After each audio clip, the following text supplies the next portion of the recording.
பண்ணாம இருந்தா நான் இங்க வந்திருக்க மாட்டேன்ல. நீங்களே பாத்திருப்பீங்களே, இவங்க 2 பேருக்கு நடுவுல பாசங்கிறதே இல்ல. சரி, எங்களுக்காக ஏதோ விருந்து வைக்கிறோன்னு சொன்னீங்களே, அது எங்க? நல்ல வேளை ஞாபகப்படுத்திட்டீங்க. நாங்க இங்க வரும்போது வர்ற வழியில அது எங்கேயாவது விழுந்திருக்க வாய்ப்பு இருக்கு. அநேகமா அது இந்நேரம் இந்த பிரபஞ்சத்தோட விண்வெளியில எங்கேயாவது சுத்திக்கிட்டு இருக்கும். என்னோட காது பெருசா இருக்குன்னு பூ சுத்துறியா?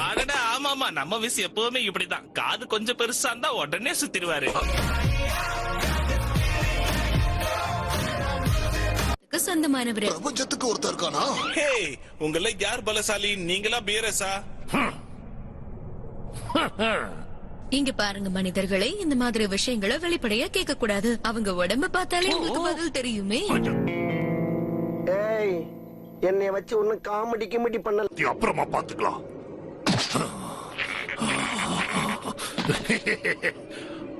அவன் கதவை உடைக்க வேண்டிய நேரம் வந்துடுச்சு.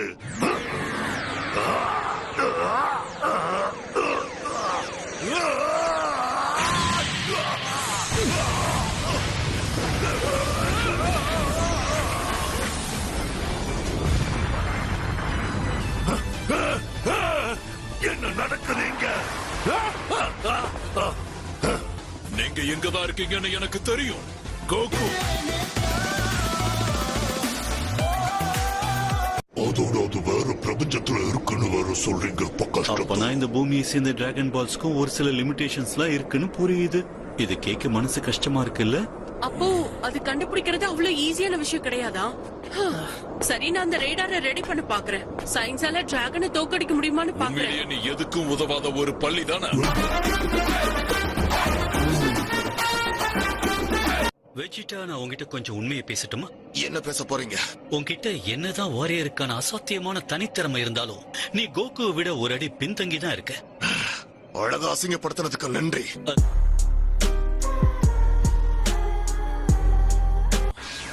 அந்த விருந்தாளியா இப்படியா வரவேற்பாங்க? கொஞ்சம் கூட பொறுப்பே இல்லையா? நீ சயன் இல்லையே. நீ யாரு? எங்க புள்ளைங்க எல்லாம் பயங்கரம். எங்களை பார்த்த கமண்டம் வாங்கி வாடா என் தங்கமே. இந்த நூடுல்ஸை எத்தனை முறை சாப்பிட்டாலும் இதோட சுவை தனிய மாட்டேங்குது. அதோட இதை நான் ஒவ்வொரு முறை சாப்பிடும் போதும் ஆசைதான் அதிகமாயிக்கிட்டே இருக்கு. ஒரே ஊரில் உள்ள போதும் மொத்தமும் காலி ஆயிடுச்சு.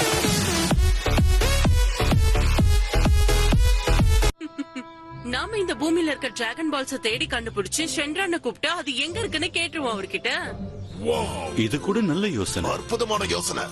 ஆமா ஆமா, நான் இம்ப்ரெஸ் ஆயிட்டேன்னு ஒத்துக்கிட்டு தான் ஆகணும். இவ்வளவு நாளா உன் தலையில களிமண் தான் இருக்குன்னு நினைச்சா, ஆனா கொஞ்சம் மூளையும் இருக்கு. நீங்க இப்படி கன்னத்துல அற வாங்கறத பார்த்து ரொம்ப நாள் ஆச்சு மயிலாட்.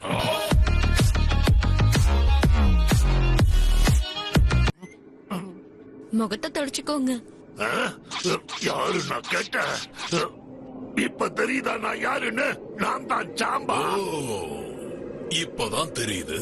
சரி, என்ன வேணும்? ஒரு மரியாதைக்கு மன்னிப்பு கூட கேட்க மாட்டேன். இந்த மாதிரி சொல்லாம கொல்லாம வந்து தாக்குறது எவ்வளவு பெரிய ஆபத்துன்னு தெரியுமா? கொஞ்சம் விட்டுருந்தா இந்நேரம் நான் போய் சேர்ந்திருப்பேன். நான் குறி சரியா வைக்கலன்னு கவலைப்படுறேன். இவன் ஒருத்தன்.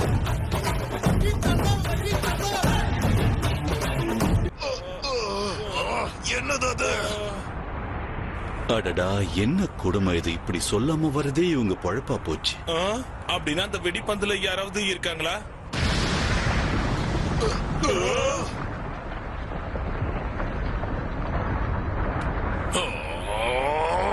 எத்தனை முறை உங்களுக்கு படிச்சு படிச்சு சொல்றது? தூங்குற நேரத்துல தொந்தரவு பண்ணாதீங்கன்னு சொன்னா கேட்க மாட்டீங்களா? தூரத்துல ஏதோ வெடிச்சதுக்கு கூட இந்த மனுஷன் நம்ம மேலேயே பழி போடுறாரு. இதெல்லாம் நமக்கு புதுசா என்ன?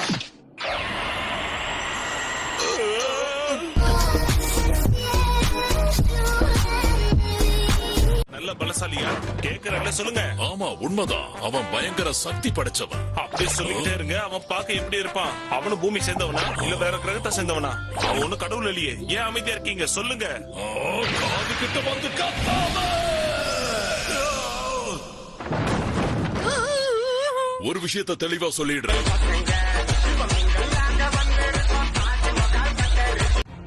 வேற என்ன? அந்த ஹைப்பர்போலிக் டைம் சேம்பரை யூஸ் பண்ணணும்னு ஆசைப்படுவேன். சரியா சொன்ன. நான் அதை ஏற்கனவே பார்க்க சொல்லிட்டேன்.